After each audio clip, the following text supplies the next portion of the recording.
Hey guys, welcome back to another episode of TRAX Off Grid. It's Friday. It means it's video day. So anyway, let's take a walk in on the Beast build and let's take a look at what we've gotten done this week.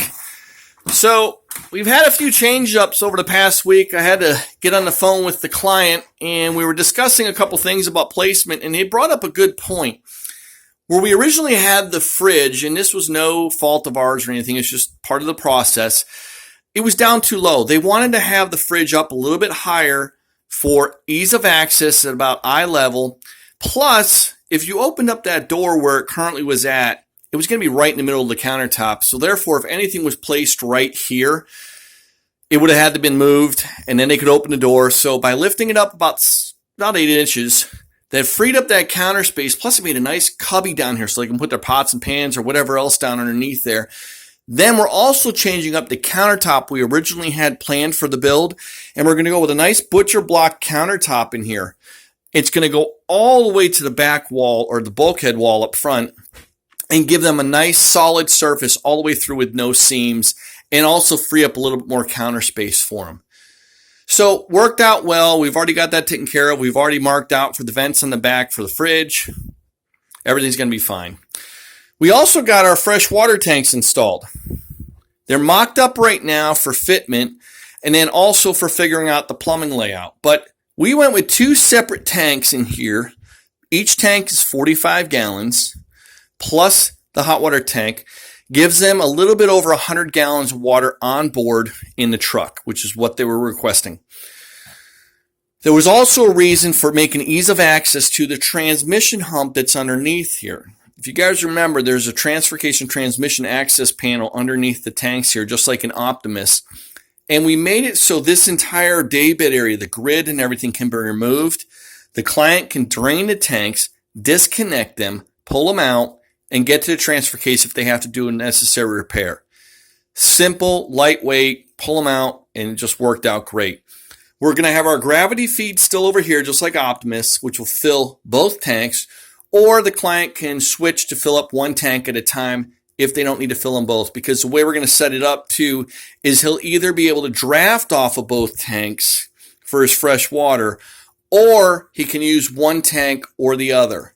Again, if he's trying to conserve water and wants to keep one tank full at all times, that's going to be a great setup, and we're going to make it easy for them to fill them and also utilize them and drain them. We went ahead and got our freshwater line started in here. The pump's going to go roughly right about this area here for the tanks, and it will travel all the way along, as you can see, go underneath the cabinets and in behind, come out into the shower area. So that's going to work out well. Then we're also going to get our battery bank installed in here for their lithium-ion batteries. And again, distribution panel here, control panels right here, charge controller, and so forth. But this whole panel will end up being removable, so if they have to, again, get in there to do some servicing, they pull the whole panel loose, disconnect a couple things, and they've got access to everything in there to do the work that's necessary if it need be. We went ahead and got our hot water tank installed down here. We got our diesel heater installed. And again, all this is going to stay within this general area, trying to keep it simple, floor plan for them as well. When we hook up the diesel heater, we're going to have our cold air and hot air, our return and our output right here. What that's going to do is with the hot air blowing up towards the ceiling and circulating that cold air back into the return down below here, they'll keep a constant flow and keep the temperature just about where they need to be without having any cold spots or hot spots in the truck. So that's going to work out well. We'll have our feed. And then also with the heater being right here, guys, we can go ahead and have easy access to the outside with the exhaust for the burn chamber and the fresh air intake to feed the burn chamber to make it work properly. We went ahead and got the shower pan installed and the mud bed and the drain. We've also started mocking up and building the tank that's going to be the gray water tank for the kitchenette and the bathroom that's going to go underneath here, underneath the Beast. And then all this paneling, like you guys remember, is going to get covered up with nice waterproofing paneling and make the shower watertight.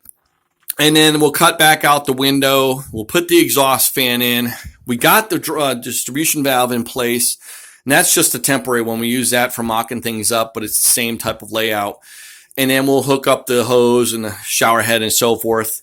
And again, the cassette toilet right here with the access door going to the outside for ease of emptying and so forth. But again, very, very simple floor plan, guys. This is coming together nicely for this client. We're hopefully going to have this thing wrapped up real soon. We'll get the propane tanks installed. We'll run the propane lines, get all that working, hook up all the electrical, and they're on the road. But again, it's all coming together nicely. Well, guys, I appreciate all the support. We've gotten some really good feedback from you guys and some nice emails, and everyone's starting to like this floor plan a lot, and so are we. In fact, we're going to keep this as one of our regular designs that we're going to offer to people. It's just very open and very comfortable to work with and very easy, I'm sure, for use down the road when the client starts using the truck. But again, thanks, guys, for all your support. If you haven't already, hit the subscribe button, hit the like button if you like this video. If you didn't, then let us know. We want to hear negative plus positive feedback. It's just part of the game. But again, I hope everyone's staying safe with all this craziness going on in the world. If you have any questions, you need to get a hold of us. Shoot us an email at info@traxoffgrid.com or check out the website at traxoffgrid.com. Shoot me an email. We'll give you the information to get a hold of us. Our phone number is on our website, so if you need to call us, give us a call. If you want to talk to us about helping you out with your build or you want us to do a build for you, we'll be more than happy to.